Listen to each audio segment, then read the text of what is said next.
ನಾನು ಪುನೀತಣ್ಣ ಶಿವಣ್ಣನವರ ಅಭಿಮಾನಿ. ನಾನು ಪುನೀತಣ್ಣ ಶಿವಣ್ಣನವರ ಅಭಿಮಾನಿ. ನಾನು ಪುನೀತಣ್ಣ ಶಿವಣ್ಣನವರ ಅಭಿಮಾನಿ. ನಾನು ಪುನೀತಣ್ಣ ಶಿವಣ್ಣನವರ ಅಭಿಮಾನಿ. ನಾನು ಪುನೀತಣ್ಣ ಶಿವಣ್ಣನವರ ಅಭಿಮಾನಿ. ನಾನು ಚಂದು ನೀವೇ ನನ್ನ ಈಗ ಬಂದು.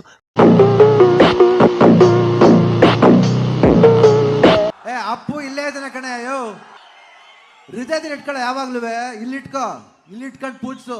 ಅವಾಗ ನೋಡು, ಇಲ್ಲಿಂದ ಅಲ್ಲ, ಇಲ್ಲಿಂದ ಪೂಜಿಸ್ಬೇಕು. ಅದು ಮನುಷ್ಯ. ನಾನು ಪುನೀತಣ್ಣ ಶಿವಣ್ಣನವರ ಅಭಿಮಾನಿ. ನಾನು ಪುನೀತಣ್ಣ ಶಿವಣ್ಣನವರ ಅಭಿಮಾನಿ. ನಾನು ಪುನೀತಣ್ಣ ಶಿವಣ್ಣನವರ ಅಭಿಮಾನಿ. ನಾನು ಪುನೀತಣ್ಣ ಶಿವಣ್ಣನವರ ಅಭಿಮಾನಿ. ನಾನು ಪುನೀತಣ್ಣ ಶಿವಣ್ಣನವರ ಅಭಿಮಾನಿ.